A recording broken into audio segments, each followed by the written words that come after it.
Good afternoon, everyone. Could I request everyone to sit down because we'll be getting started?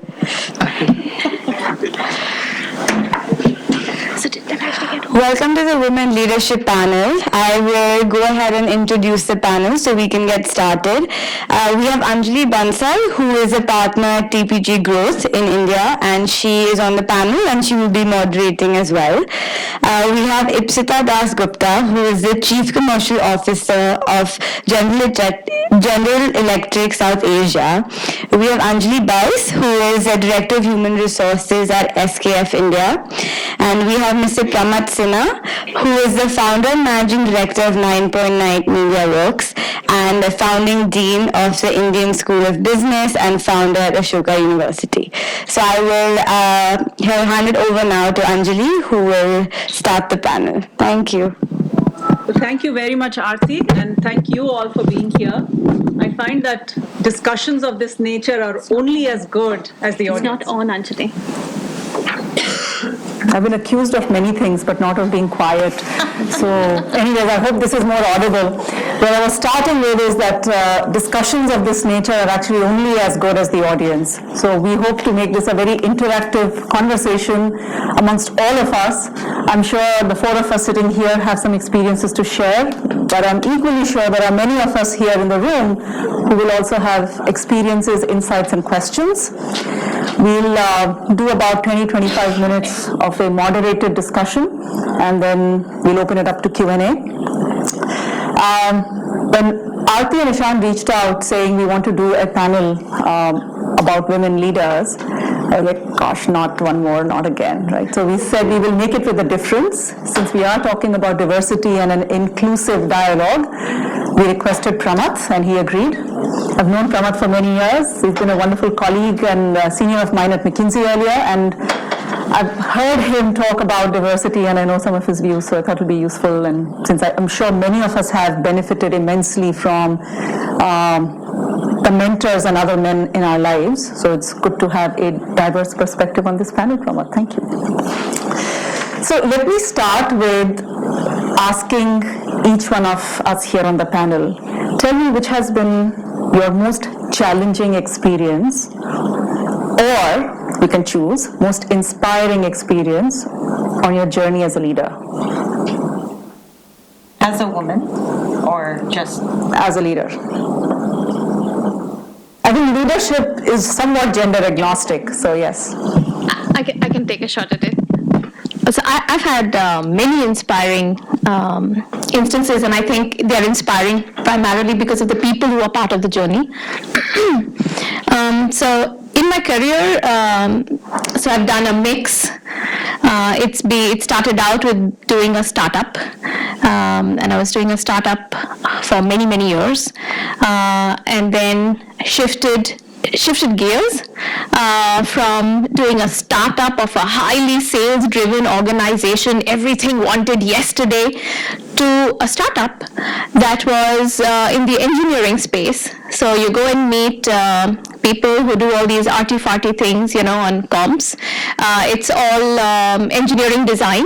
So it completely trashes, your entire fundamentals from the past, because in a sales-driven organization, you have heavy team building and so on and on. And then over here, you have none of those because they're all virtual teams, so you obviously can't apply the same principles. And I think the reason they were so inspiring is because the journey in itself has been, it really challenges you.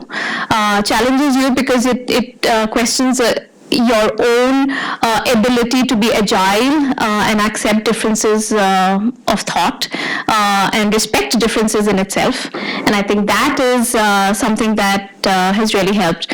And then soon after doing many years of startups, I did a turnaround. And that completely threw everything out of the window because you have to really reinvent yourself. All your fundamentals remain the same, but the application was so diametrically different. And in a turnaround, I remember friends of mine telling me, why are you going to that company? You might not get variable pay, because it's a turnaround. And the point of going to it was exactly that let's see, it's so bad it can't get worse, and let's see the fun of turning something around. So I think I've had all of those being inspiring, but as I said, they've been inspiring because of the people who've been part of the journey. And we talk a lot about mentoring and all of that, but what's really worked for me is in both directions. Of course, having a mentor, but doing reverse mentoring and listening to thoughts of people who reported to me, and I continue to do that. It's really worked for me, and I think those are the parts that are really, really inspiring. Thank you, Anjali. Ipsita, thoughts?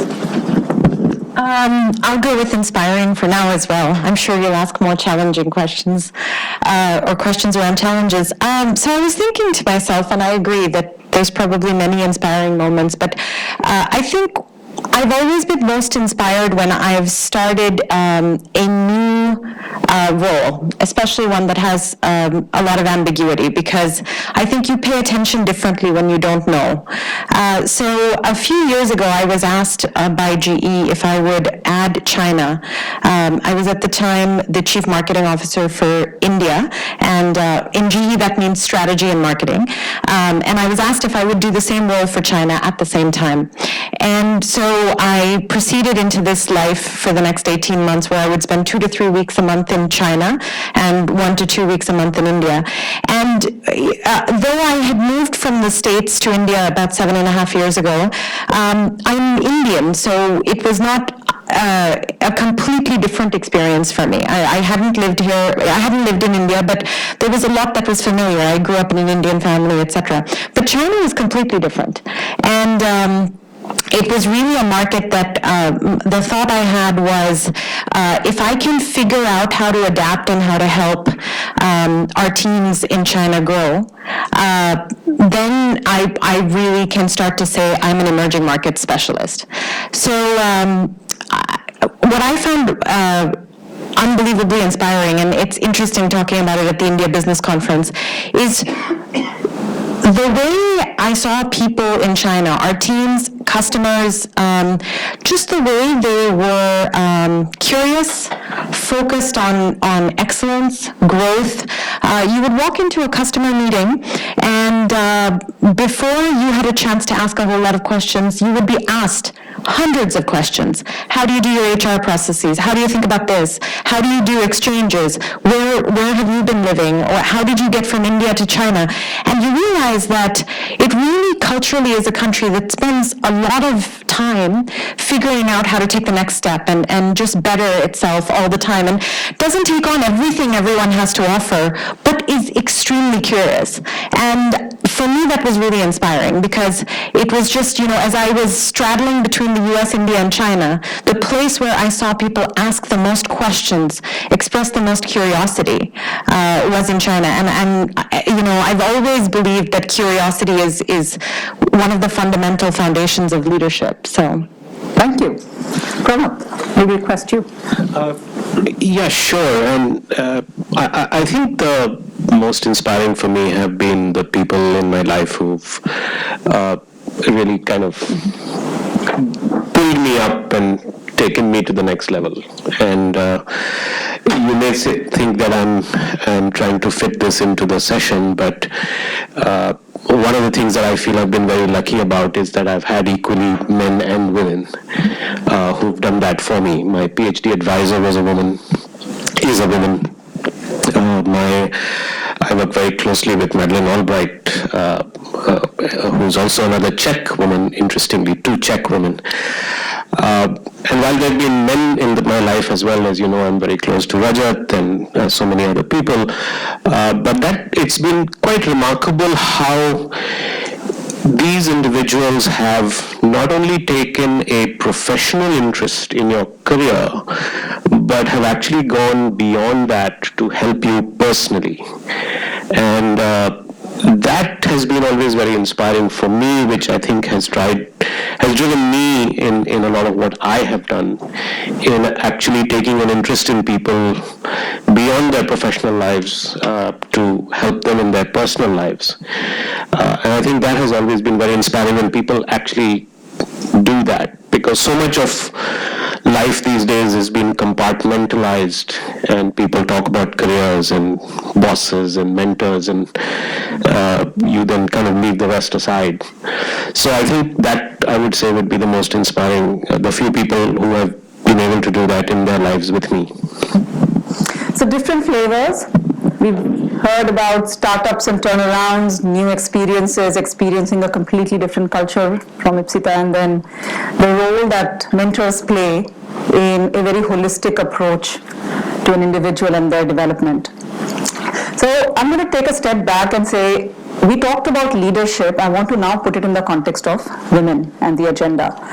So India is poised very much at a place where we have an immense opportunity, both socially as well as from the legislative perspective, and certainly from awareness in the business world, to make tremendous strides in this space.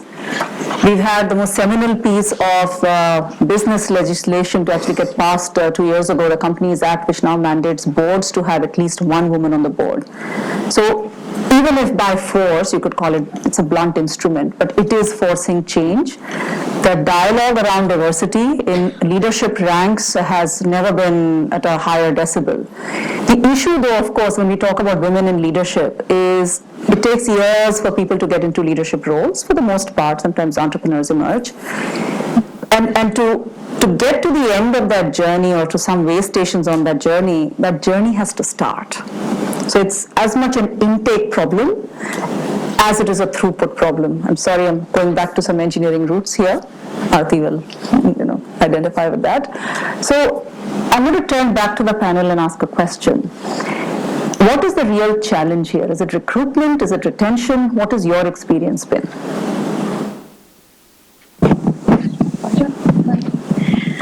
I don't think it's a recruitment or a retention issue. I don't think it's either. I think those are really outcomes. But the root problem, I think, is that while you say that discussions on gender and need for a diverse workforce is at a higher decibel, I will hazard saying that I think it still seems to be a nice to do thing for a lot of people rather than something that is a real business issue. I think it still continues to remain in the domain of a nice to do thing because it's a socially important thing to do more than a strong business issue. And I think therefore it doesn't emerge out as something that is looked at with equal rigor and focus as other business issues are looked at. Even if you look at it, and it's actually a no-brainer when you think of it from a pure business perspective. I was looking at some statistics the other day. India has about, in ballpark, 17-18% of the population, world population. Of that, 50% are women. And then you look at it in the context of business scenario. How teeny tiny is that? It's not even representative of society. And look at it from a business perspective again. 50% of your consumer base is not represented in or doesn't have a voice in the development journey or transformation journey of your business. And so even if you look at it from a pure business perspective, it just doesn't make sense. But if it was looked at from a business perspective, I guarantee people would be going after it like a magnet. And then how you recruit, what you do, it would no longer be why it's not possible, which is the question you're asking us right now. So what is not possible? Is it not recruitment? Is it retention? I mean, we would no longer be talking about why it's not possible, but how to make it happen. If it was a pure business, and I think that transition has still not happened. It still continues to stay in the space of, and you can call it unconscious bias, you can call it absence of focus, you can call it whatever. But I think that is the core issue more than, is recruitment a problem or is retention a problem? I think those are problems that can solve themselves if this core issue is solved. Deepsita, I know GE has made this a big priority, so. Well, look, I think both recruitment and retention are a problem, but it's really sad when we can recruit and then we don't retain, because we've already brought people in the door and then we've got to think about what's happening. And just observations. I was on a panel in November where I think the statistics cited were, it was women in the workforce were in ASEAN was somewhere in the 40 percentages, and in India it was 28%. So we are so much lower than the rest of Asia, it's really scary. And I think the issue is both the workplace as well as private life. And one of the things that my personal observations are there are so many stakeholders in our lives in India. We have in-laws, we have parents, we have friends, we have society, we have so many stakeholders, and we therefore have, and you know, to I think Pramad's point, which I really like, I think if I think about the people who have helped me most in my professional or academic life, they've been people who've paid attention to my personal situation, way before I was a mother or a wife, but throughout my life, because you can't address someone without addressing them wholly and recognizing what they're going through. And I'll just tell a quick story. I remember when I first joined GE, I was speaking on a panel. There were two other women from the outside, very successful women, both in their own rights, very senior, 15 years my senior, and we were just talking about our careers and how we've done well, and we were being asked questions, and we were saying our husbands are amazing and all the right things. And this 25-year-old woman got up, and by far the best person I've ever seen in an audience, and said, "What lives do you guys have? Who did you guys marry? Where are these men?" And she said, "The reality of my life is I leave for work in the morning, my mother-in-law is in a bad mood, my husband starts to get in a bad mood. When we all get back home in the evening, she's really mad because I'm late, and my husband's in a really bad mood because now he's dealing with his family being upset. And I spend the whole day elbowing with other men, male engineers, trying to get stuff done, and they're not dealing with this problem. Their lunches are packed, their wives call them to say, please go for a walk after lunch because you get acidity when you don't, and this is not my reality." And we were stuck. We had nothing to say. We didn't have an answer to give her. And the reality is that there are so many people dealing with that situation. So I worry about recruitment, but I really worry about retention. So I'll make a small little anecdote here and then turn to Pramad. We actually call it the spousal lottery. So if you're a woman and you actually want to have a holistic life and not calling it work and life because it's all together, it is really helpful to have done well on the spousal lottery. Pramad, you're doing so much in this space, and I know you're starting the Vedika program, so please tell us. Thank you, Anjali. Thank you for, you should not just be moderating, by the way, you should tell us your views also. Yes. You're taking it too literally. I have some disparate thoughts, and right now I'm a bit tired, so I don't know how to connect them all. But I'll say that I feel that somewhere in India, the recruiting thing has to be attacked first. And I'm a little bit of an engineer myself, so I think it's the necessary condition and not the sufficient condition. But I'll tell you where I'm coming from. Part of it is driven by the fact, I think Chanda referred to that in her speech today. My sister is the first woman police officer from Bihar. Yep. And whenever she gets asked this question about what did you face as you were growing up, going through the ranks, she will also say that it was no different, that you know, there was nothing special. So I think somewhere we need to create an environment where it doesn't have to be special, right? I mean, whatever it was at ICICI or in the police, even in Bihar, the fact that there was nothing special helped these women, or was easy, or not easy, but it just facilitated. It did make it a special case. Correct. Yes, it wasn't a So I've been struck by that, because every time you hear of successful cases, women do say that. So then there is maybe not such a big retention issue if we can at least get them there. Then there's an interesting thing, and I think Chanda spoke about that too, and you wrote an article or you were quoted and created a firestorm on social media, I don't know if you know, where she was actually misunderstood, I think, because I subscribe to her view, is that we created barriers to entry. Artificial barriers to entry we've created. So as you know, the class 12 exam, we have enough women clearing that exam in, proportion, and in fact they do better. Then suddenly, in a liberal arts program at Ashoka, we have over 50% women, but in IIT you have less than 10% women. And then you go to IIM and it's in the teens, and you go to ISB, and with all of our efforts and enlightened board members, we have not touched 30%. So I think somewhere we are failing women. It's not like women don't want to be MBAs. It's not like women don't want to be engineers. That's just not true. I have seen that. But somewhere something is breaking down in the path to where you all want them to go.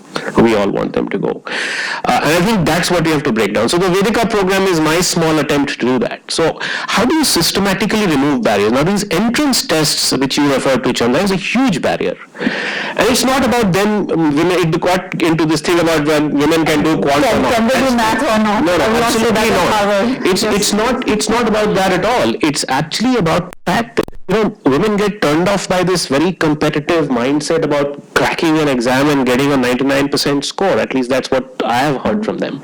The other is that, and this is true, and I feel ashamed when I say this, but I have seen that in the Young India Fellowship program and in the Vedika program, what happens is women are given the opportunity to take those tests, but those tests, other than for very smart people, have become about coaching.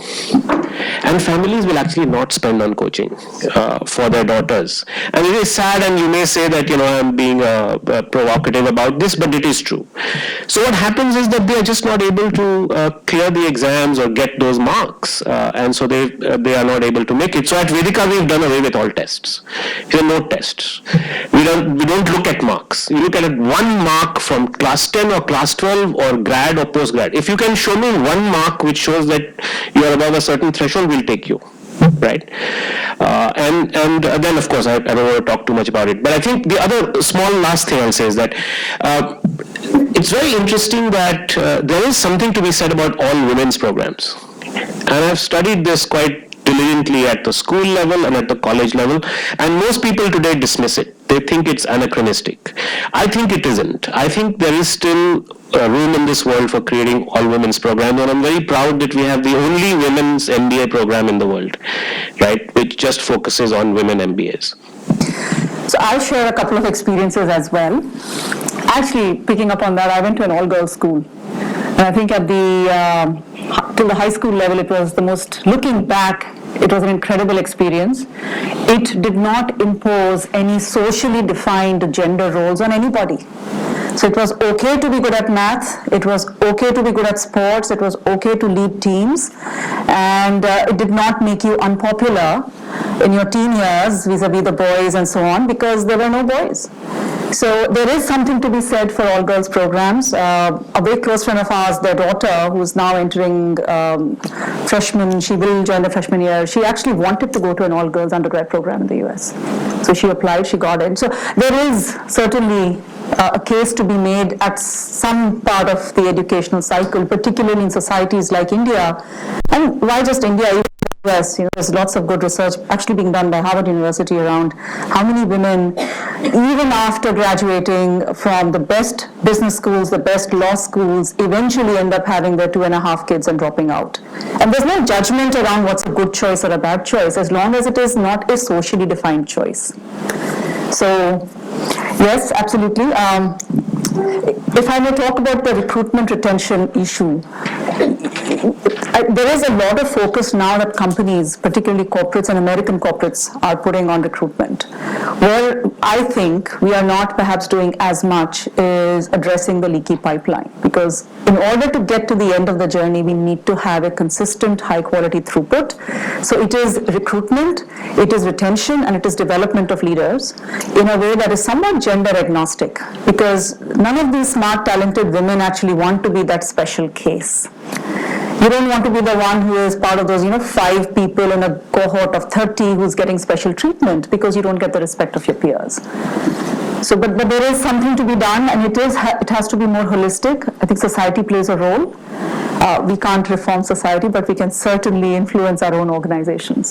So, Anjali, if I can just add to that, I think the other thing with recruitment is if you retain women who become leaders, whether they come to campus to speak or whether you see them, you see a path for yourself, for someone who looks like you, has many of the same responsibilities you think you will have. If you are applying, you're sitting in IIT applying for GE and Siemens, and everybody you see walk in is a man, because we haven't been able to grow any women leaders. You just don't give a signal that gives anyone a reason to easily say, okay, I can see a path, I can see something real. So I think it's a chicken or egg to some extent. And it can be done. It is not impossible, it's not easy, but it can be done.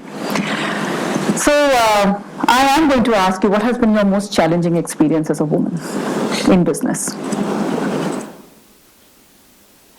I want Ipsita to go first, and then You don't want Pramod to go first on that one. not as a woman, but Pramod, I'm sure you've seen so many of these, so we are definitely going to call on you.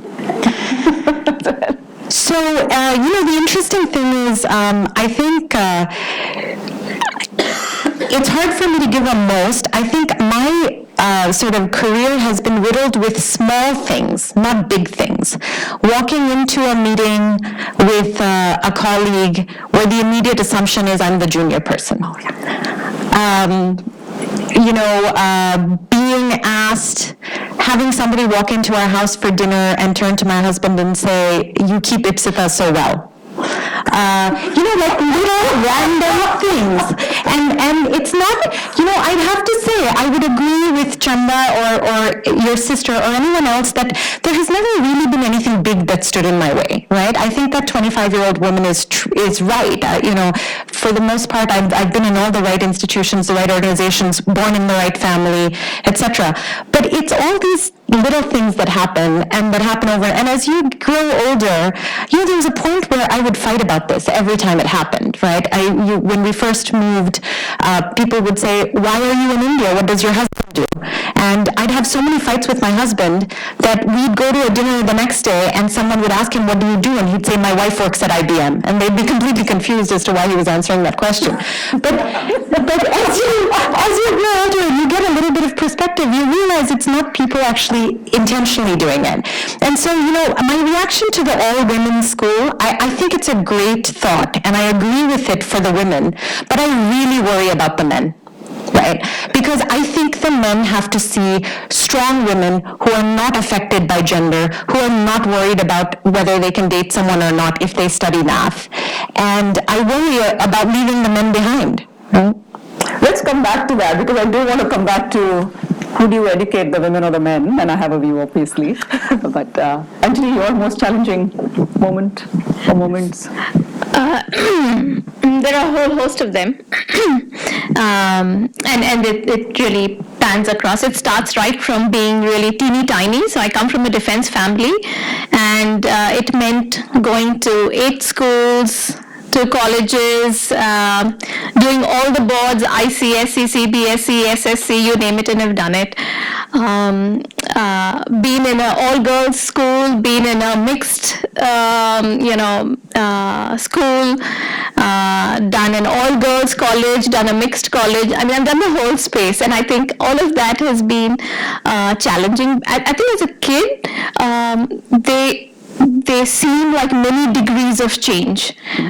It is not just change of school, but syllabus plus. But when I look back, I'm really grateful for all of that, because I think it really makes you who you are. And today, when I go to most places, I'd find friends in just about every place, and I think it makes you a little more agile or adaptable, because you just have no choice. What has been a challenge as a woman in business? So that's starting out as a kid. But if I was to come to business, I think it's all the way from sometimes in a meeting you say a point, it doesn't get heard, and then you have somebody else say the same point, and I was just saying the same thing. You know, I don't know how many of you experienced that, but that's something that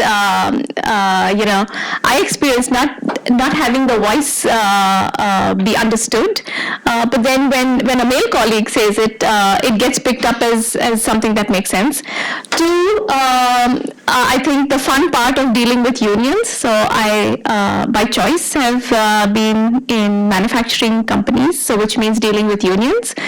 And in that scenario, it's a completely different challenge because they are so used to screaming, and here they have to control what they say, how they say, and I think that's fun because it's about setting the rules right in the first go. So I've had situations where voices have risen, and it's very clear that the louder the voice is not the right voice, not the right point necessarily, and so dealing with unions, I think that's exciting, but comes with challenges to your point in professional life, and so I think it's been a whole host of little things like that that are fun because they make you reflect as well. So, Pranab, as an observer and as a very supportive participant in this process, what are some of the things you see women sort of face as challenges, and what do they handle well? And I know it's sort of massively stereotyping and generalizing here, but just what do you see that women handle well, and where do you think it's also incumbent on us to do a few things differently? Now you're really putting me on the spot. Absolutely. You know, your point about being supportive, I have a tough time with my wife because she says you are supportive to other women and not to me. That is generally the case. Yeah. But,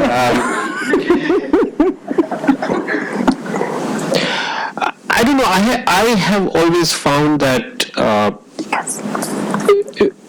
in the women that I've worked with, I've always got very sound advice. And I'm not contrasting it against anything. I'm just saying that whenever I've had a tough problem or a complicated issue which involves logic and emotion and some of the sort of non-task related sensibilities, I find that I get much more holistic advice from women. I think women are very good with giving feedback, generally.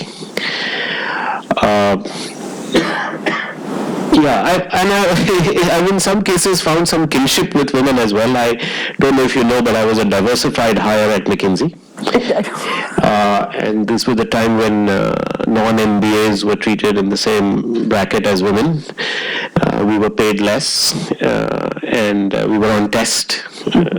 So I've kind of experienced this whole, McKinsey thought they were doing very constructive stuff by hiring non-MBAs and PhD types and paying them less and so on, but I was experiencing what perhaps some women go through. But I'm reminded of a situation where one of our clients was really upset that they had an Indian and a woman on the team. And so we used to have a lot of discussions about what it felt to be that way. And for the first time, I really experienced the behavioral difference, some of the things that you're talking about. But in all of those situations and those kind of tricky, difficult situations, I found that my woman colleague was reacting much better to it, and I was actually taking cues from her because my reaction was, to hell with this, let's go. And so I do want, maybe I'm influenced because I have 3 sisters and they've had a very big influence on my life, and these 2 other women who've had but I always do look to have an advice from a woman whenever I'm faced with a tough challenge, because their perspectives are always different. And that actually gets to the point that somebody told me, which has always stuck with me, that men and women are equal but not the same. And it's important to understand that, because that lack of sameness is what makes it important to have that perspective. It's a point well made that if we focus on diversity and gender being one part of it, But diversity is actually more than gender. In different parts of the world, it is around ethnicity, color, orientation.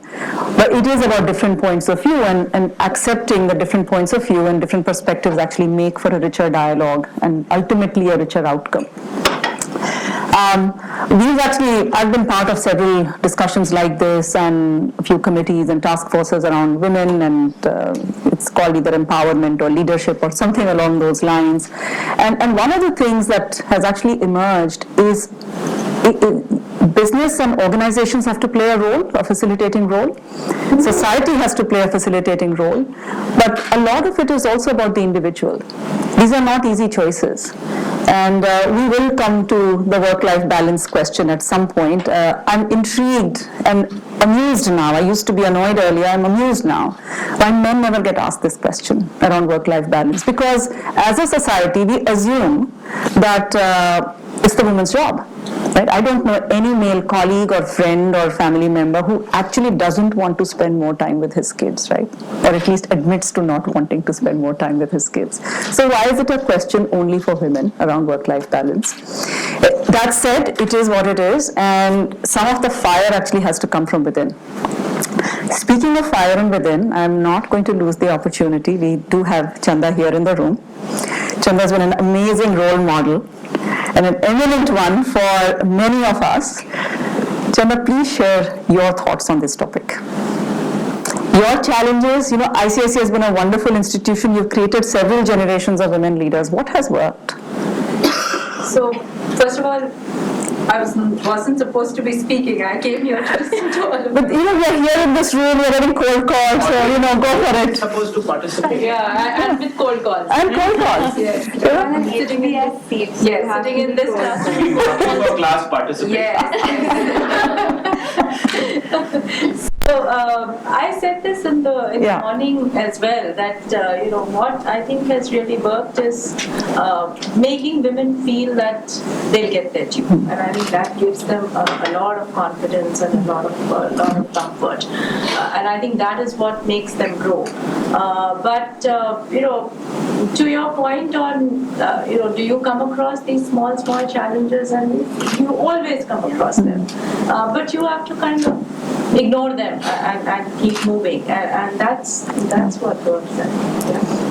Frankly, I remember a conversation with Mr. Vagul, and I asked him, what is the secret sauce, what's the recipe? So he actually paused. He said, there is, in his very unique, singular way, there is no secret sauce. It's just that we didn't presuppose anything, either on better performance or poor performance, because of the gender of the person. He said it in his own words. And so being a truly meritocratic. It's like this in ICICI, where we say that we don't understand gender. We make it into a joke, or we have actually stories about 15 years ago, at least. Now, of course, ICICI is very well known for this gender equality, but 15 years ago, I remember I had joined, and there were a few other women leaders in ICICI, and I remember that there was a journalist from Ahmedabad who wanted to come. Chitralekha is a magazine, so he wanted to come and do an interview to say, women are working in ICICI, and what is the working environment for them? Is there a good or a fair working environment for them? And he therefore wanted to basically interview women. So he met Kalpana, he met Lalita, you remember those. He met me, he met Madhvi. So after 3-4 of such meetings, he said, "Can I interview some poor men in ICICI?" So I think it's the environment that you create. It's a lot of difference. True. I'm going to open it up for Q&A. I think that's the first hand that went up, so I shall start with that. I have a simple question. I have 7 nieces, and we are expecting a girl child soon. And I'm always of this thought that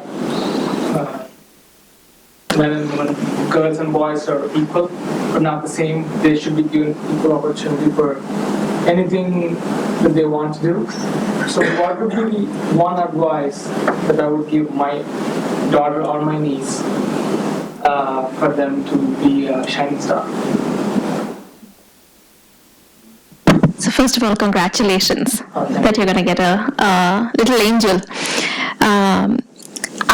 I don't know. I'm not a mother, so I don't know what advice a parent would give. But I know that the best thing to say is to keep all the choices open. It's really all about equal opportunity. I mean, of course, we talk about it as, this whole thing about quota, blah, blah, But for me, it's all about equal opportunity. So there are no boundaries, there are no limiting thoughts. And all the choices are right choices. So keep it all open. There's no one career, one specialization, one function, it's all in the mind. So that's what I would say. He will also grow modeling what you do and the approach you take. So being consistent in the walk and the talk. Yeah, that's the challenge of being a parent, right? You always want them to be free, but at the same time, control. I think what you'll find probably in common with many women who've chosen to have full professional lives along with personal lives is they had parents who were actually fairly gender agnostic in their upbringing. And I know I've been a huge beneficiary of that.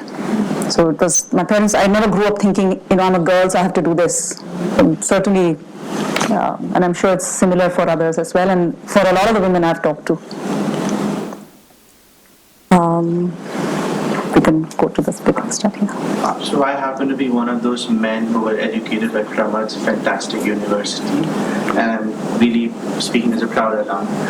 One of the concerns I have is that of very limited women's leadership in India.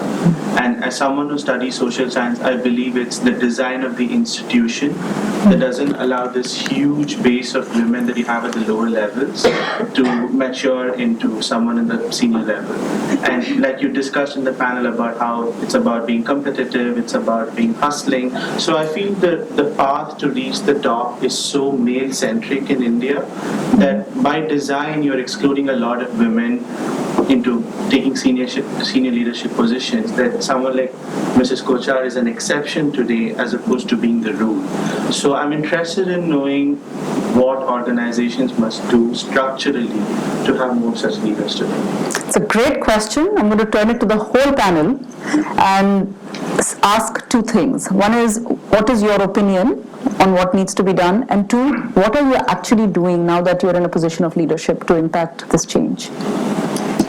So actually some recent studies are showing that structural changes in companies or structural sort of programs are doing a lot less than informal networks in companies. So meaning, and I live this every day, your boss, your peers, and the people who work for you being supportive of things that you just have to do, some of them just biological commitment once you have a child, is how these people in your life react to what you're doing has a much bigger role to play than 6-month maternity leave, 1-year maternity leave, because the rules aren't very clear on that. So, from my point of view, I think that it goes back to Pramad's earlier point, which is understanding the whole ecosystem is a big piece. And I'll tell you the way we've tackled some of this. So, we found that when we bring families in, so 27% of GE's workforce in our Pune manufacturing facility are women. All our welders are women. But what we do is we have a family day once a year where we bring the entire families in, and we find that actually, to Anjali's point, the fathers of the daughters are the most proud people of everyone who shows up, the male people's families, everybody who shows up. And so bringing families in and sort of giving them a sense that the environment is a safe environment, that their daughters are doing so well, that there's so much upward opportunity. So tackling the ecosystem makes a huge difference. It's not really, back to I think what Chanda was saying earlier, it's not really about giving special privileges as much as bringing people in the ecosystem in. And it's funny, one thing I would say to you as a parent, which is very tactical, be well and healthy and help look after your grandchildren when your daughter is grown up. Because it was wonderful having parents who thought I was equal, but Actually, I need parents and in-laws who will help when I need to travel or when I need to do stuff. And I think that's the story of every one of our lives, right? You have to make sure you make friends with your mom-in-law, not just your mom, because these are all very important women and they tend to be women. But it is both the in-laws and the parents. So at least in India, we have some social challenges, but we also have massive opportunities and support systems. Yeah. So I'd say personally, a big thing that I do, so for example, one of my biggest frustrations has been, I will take one or two people who I think are phenomenal and spend a lot of time with them who are very young, right? And I don't usually come across them. And then I start engaging with them, and then invariably, if they're a woman, at some point they'll come into my office and say, I'm quitting. And I'll say, why? And they'll say, I'm getting married. And I'll say, okay, you're not having a baby. No. I'm getting married. Are you moving? No. Why are you quitting? Because I want to try out marriage. It's another job, you see. Is your husband quitting? No. What are you going to do when he goes to work in the morning? What are you trying out in marriage the rest of the day? So the point is that but engaging in that conversation is actually worth it because you realize there are multiple people in an ecosystem involved. So I actually do what I think Pramod talked about, which is get involved and really understand why we're losing some of these people, right?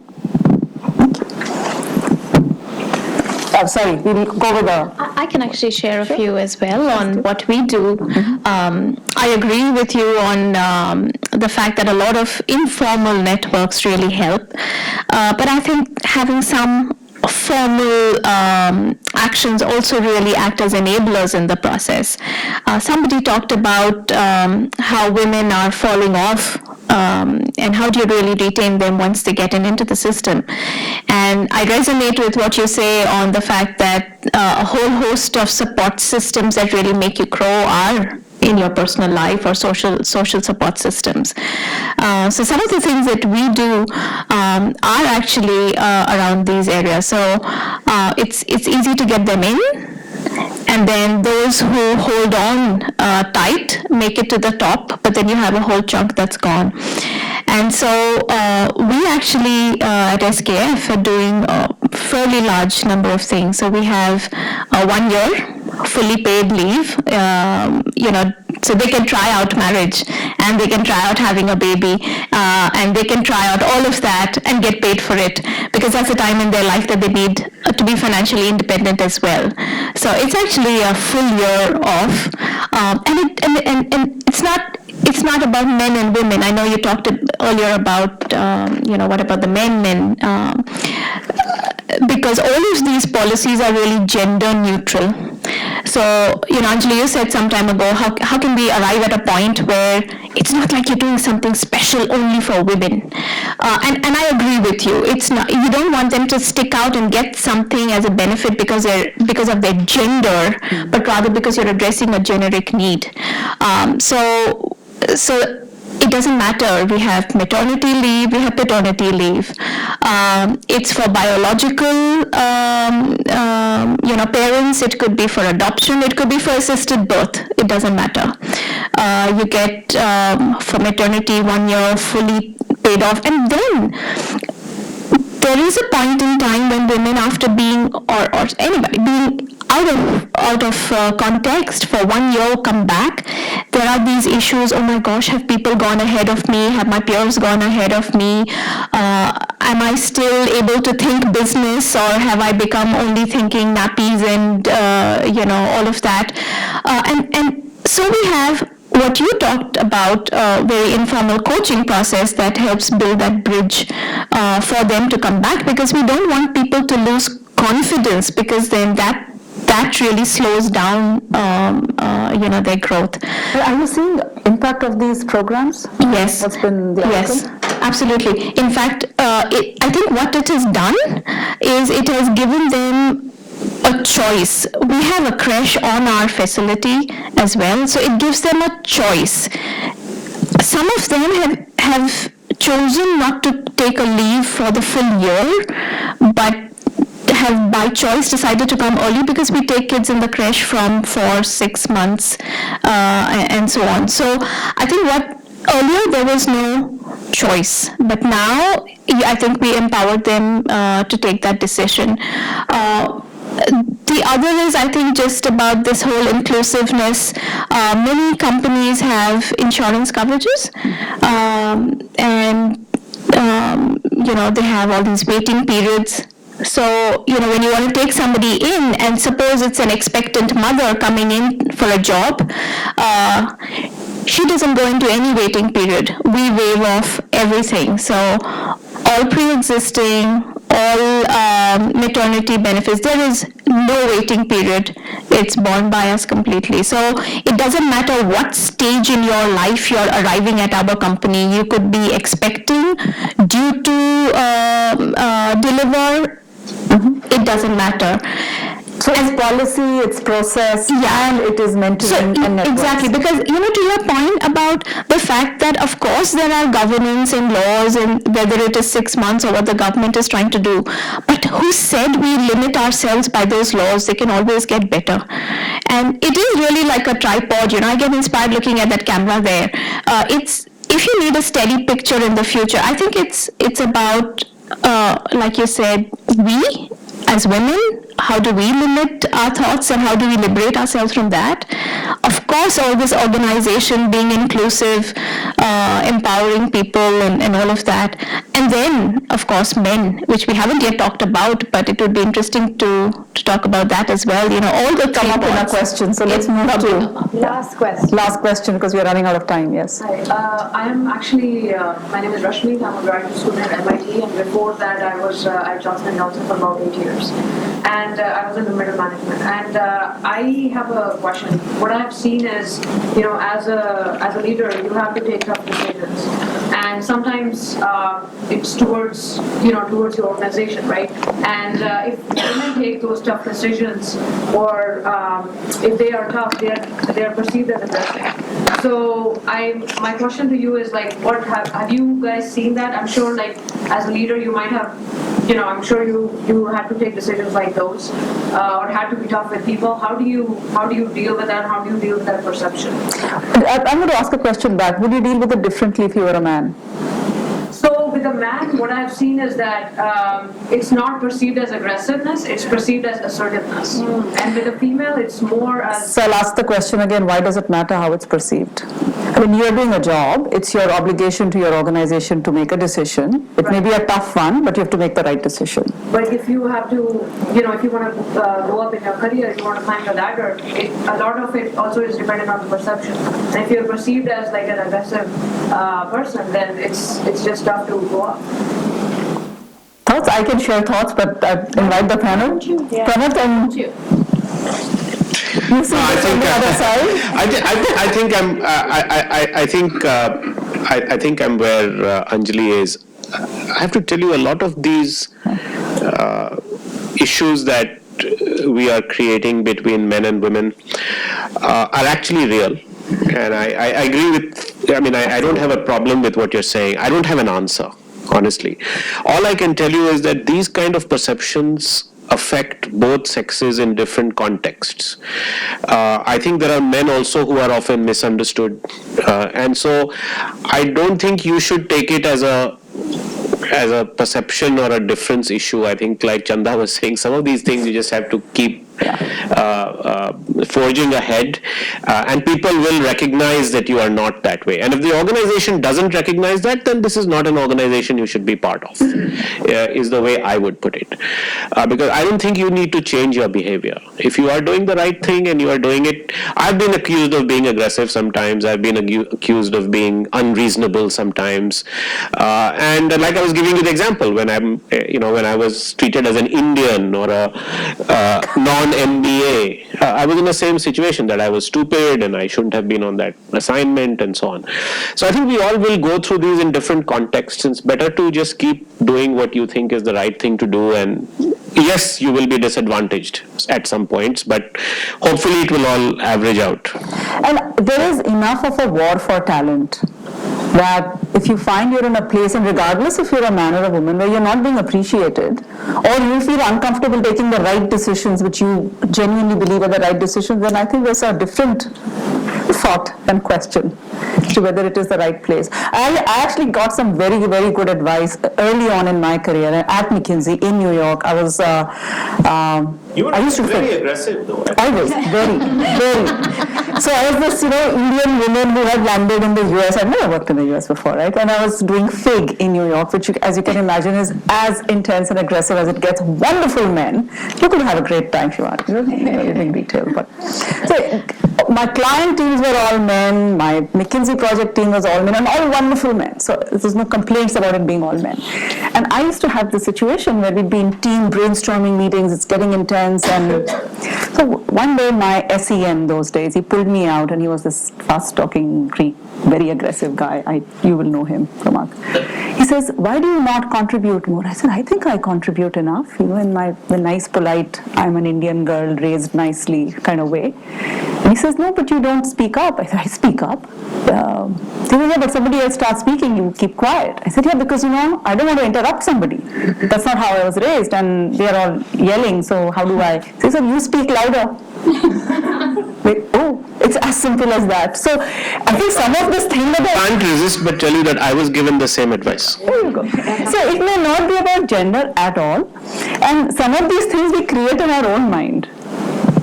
Part of being a leader is taking tough decisions, being assertive, being aggressive, taking risks, and sometimes being wrong. Hopefully not too many times, but yeah, sometimes being wrong. So, But I don't want to let it just gloss over the fact that you make because it is reality. It is reality, and I think it isn't difficult to make difficult decisions or to give difficult responses. So I've had to tell people to go. I've had to deal with ethical issues. I've had to deal with unions who are not necessarily agreeing. And these are all difficult decisions and difficult conversations to have. I think as long as you are data-based and fair, and the other person knows that you are being authentic, you don't necessarily need to do it with such aggression. I think it's the how part that makes the difference rather than the what. In my career, I've realized people don't mind the answer no. It's not possible. But they mind it if they don't know. The ambiguity, if they don't know yes or no, it's tough. But they don't mind it if you say no, as long as how you say it is respectful and fair and all of that. And then you never run the risk of being taken as aggressive, and are you being assertive or are you being aggressive? I think you're being fair. And any difficult decision is easy to go by. I hope it works for you. It works for me. we are running out of time, yes? We're done. Thank you so much, everyone, for being here, and thank you for attending the panel. Thank you.